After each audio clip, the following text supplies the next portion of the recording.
Tanguy Monin, vous êtes le rédacteur en chef de Bretagne Magazine qui consacre ce mois-ci un dossier aux symboles qui font la Bretagne. Vous avez laissé carte blanche à 20 auteurs pour qu'ils livrent leurs sentiments sur le menhir, l'artichaut, la mouette ou encore le biniou. Et d'ailleurs, le biniou, c'est vous, Laetitia Godin, qui vous en êtes chargée. Vous êtes journaliste indépendante et passionnée de musique et de danse. Qu'est-ce qui vous fascine avec le biniou ?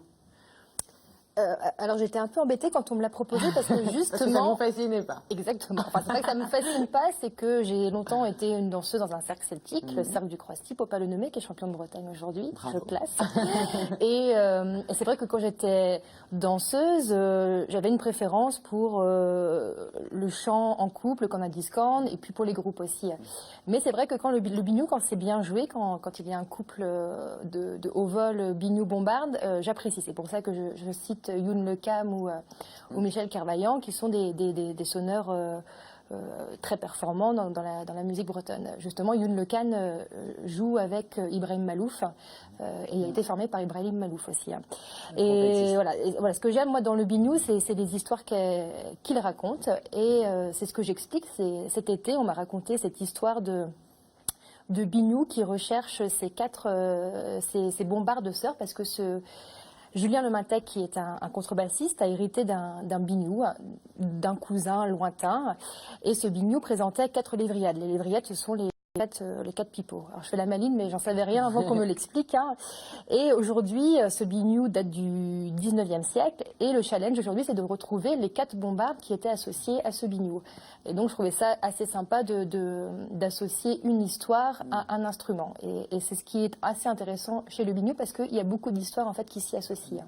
Le biniou, donc un des 20 symboles bretons, et qui n'a pas forcément que des admirateurs en Bretagne. Vous commencez d'ailleurs votre article avec ça, Laetitia. Le biniou ne fait pas forcément l'unanimité chez les Bretons.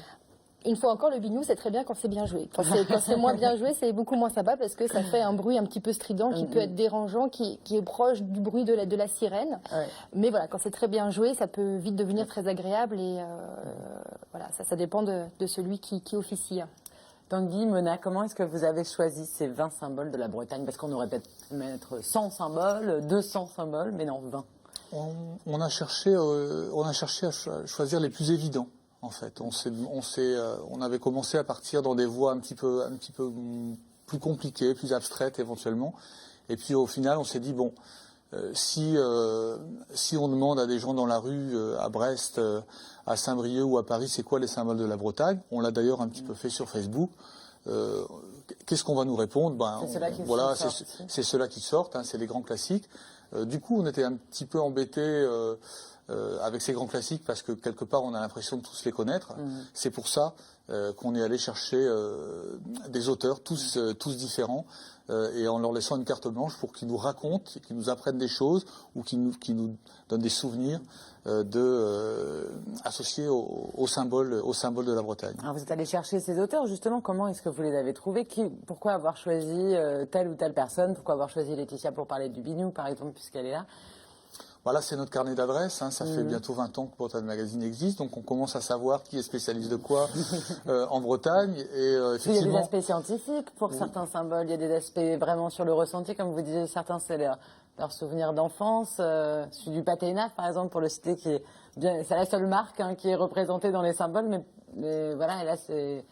Là, effectivement, on avait repéré un passage d'un texte de Jean-François Cadmeur, l'écrivain brestois, qui racontait, voilà, souvenir d'enfance quand il allait chez sa tante, la boîte de pâté qui était sortie à l'apéro et qui restait pour lui une odeur d'enfance.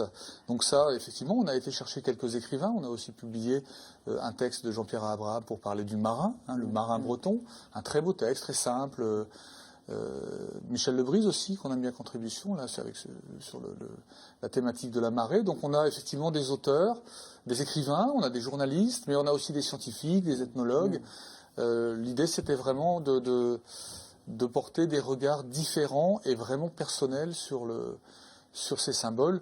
Il y en a un que j'aime beaucoup, moi, c'est celui qui concerne la mouette. Donc notre idée de départ, c'est la mouette et peut-être plus encore son cri.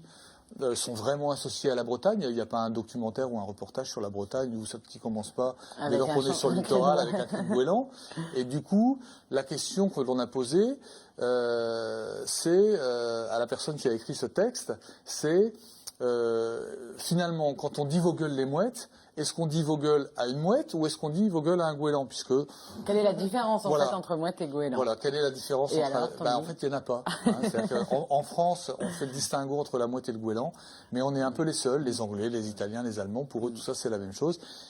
Et au niveau des espèces, c'est effectivement la même chose.